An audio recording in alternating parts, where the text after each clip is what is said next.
Meantime, stateside, President Biden was in Cleveland, Ohio yesterday. He was discussing union pensions and the economy that continues to face a 40-year high of inflation. Let's listen to the president. We made incredible progress on the economy from where we were a year and a half ago. We got a long way to go because of inflation, because of I call it the Putin tax increase. Putin because of gasoline and all that grain he's keeping from being able to get to the market. Now I'm fighting like hell to lower costs on things that you talk about around your kitchen table. Joining us now to discuss our panelists, you see the chairman of CPAC, author of the book Desecrators, Matt Schlapp. Also with us, Democratic analyst Jonathan Harris. Gentlemen, thanks so much for coming on National Report today.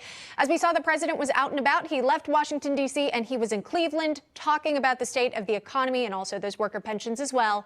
Matt, I'll start with you, though. The blame game continues, this time specifically in that soundbite on Vladimir Putin. Yeah, this is a lie.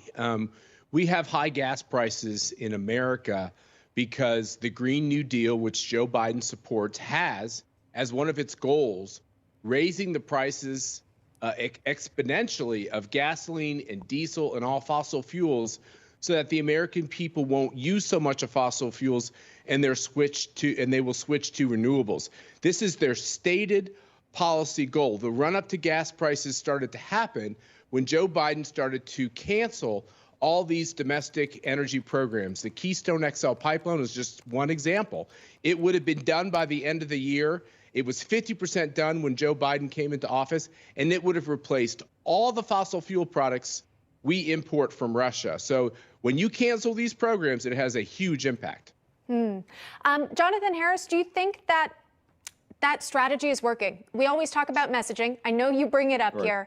And President Biden continuing to blame Vladimir Putin. He also mentioned Republicans in the speech yesterday, blaming them for stalling any sort of work on addressing the economy here. But are people really buying that? You know, you might actually be surprised at my answer. I'm going to go ahead and say probably not. I do give kudos to the president for really focusing on the messaging. During his speech in Ohio, he actually called out Republicans by name. I think it was Rick Scott, Rob Johnson, Lindsey Graham. That, I think, is working. That, I think, is something that the president is going to have to do more. But I don't think that I don't want to say blaming Putin. I don't think highlighting the role that the war in Ukraine is playing, because it is playing a role. It is raising gas prices. We've essentially boycotted everything coming out of Russia. So obviously that's impacting gas prices. But I don't know that that message is resonating with voters. And so I think he might be better suited to just point out that gas prices are high all over the world, and point out that gas prices actually started rising under the Trump administration. And they've just essentially continued, because a huge role in that has been the recovering economy and the fact that when we were locked down, people weren't driving. And then all of a sudden, as the economy recovered, people began driving and the price of gas continued to rise. I think he'd be better served to do that than keep bringing up Ukraine.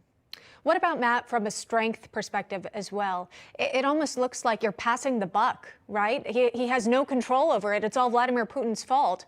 Why can't the U.S. get this under control? Well, because when you cancel Drill Baby Drill, when you cancel all these programs in America, it has a huge impact. It has a psychological impact when people know that America is not going to be energy dominant. We're not going to be a net exporter of fossil fuel products. Think about our president going to Saudi Arabia to beg them to produce more oil. I mean, this is back to the 1970s and Jimmy Carter. We were energy dominant under Trump. Yes, the prices of gasoline always go up in summer driving season.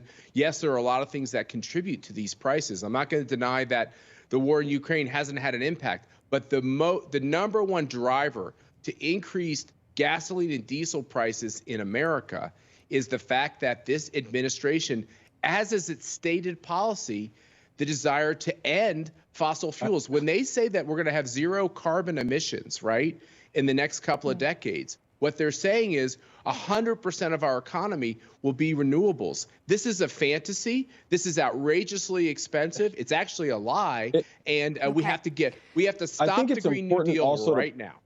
All right. To point out that, first of all, gas prices are actually down right now. They're down about 35% 35 cents, I'm sorry, right now. They've been on a pretty steady decline. And so I think that's also important to point out that while in this season, normally we would be seeing peaking gas prices, they're actually coming down. And I think one of the problems with, no, it's a fact. I just put it out there and you can do what you want with it. But I think one of the issues with the talking point on the right is that what you're saying isn't true. And you can tell that it's not true because if what you're saying was true, then we would have uniquely high gas prices and the rest of the world would not. Oil is a global market. I can answer that question. If you give me time, I can answer that. Go ahead, Matt. Europe is, we're simply copying what Europe did decades ago. European motor fuels are more expensive because Europe has adopted all these strategies, and not all these countries have the ability, like Hungary and other countries, to they don't have these fossil fuel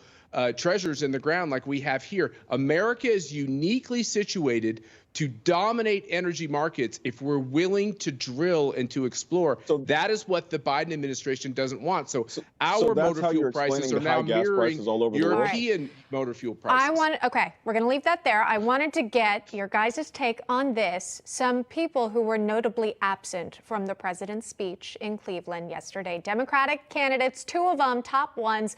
One, Tim Ryan, who's running for Senate, and Nan Whaley, who's running for governor there, both Democrats. They were not in attendance. I think Tim Ryan had said he had a previous engagement there. This, Jonathan, sounds kind of familiar to Stacey Abrams. Yes. Remember when she had that scheduling conflict when the president was also in Georgia talking about election law? What do you think about this? Do they really want to be seen with the president at this point?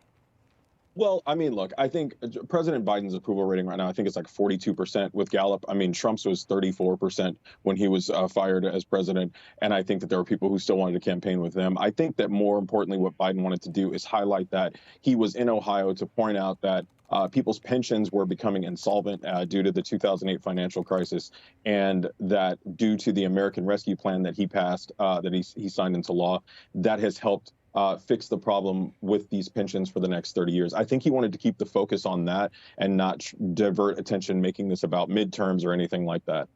Okay. I think that was what his focus was. Matt Schlapp, you're reading on it, and I was just looking. The approval rating, it varies, of course, based on which poll you're looking at. But it is at least... I was citing Gallup. Okay. In the 30s for several others. Matt Schlapp, your thoughts? Look, Joe Biden has been enduringly in the middle to high 30s on the Rear Clear Politics average. And I don't see how he gets out of that morass. And the way you can see that those poll numbers are historically low for a long period of time is the fact that Democratic candidates don't want to be seen with him. They also don't want to be seen with Kamala Harris. You don't see Joe Biden headlining a lot of fundraisers because this Biden administration is associated with these policies which are so unpopular. Let's face it, it's just going to happen. There is a big red wave building. Democrats were going to lose these races that they might have won in other cycles.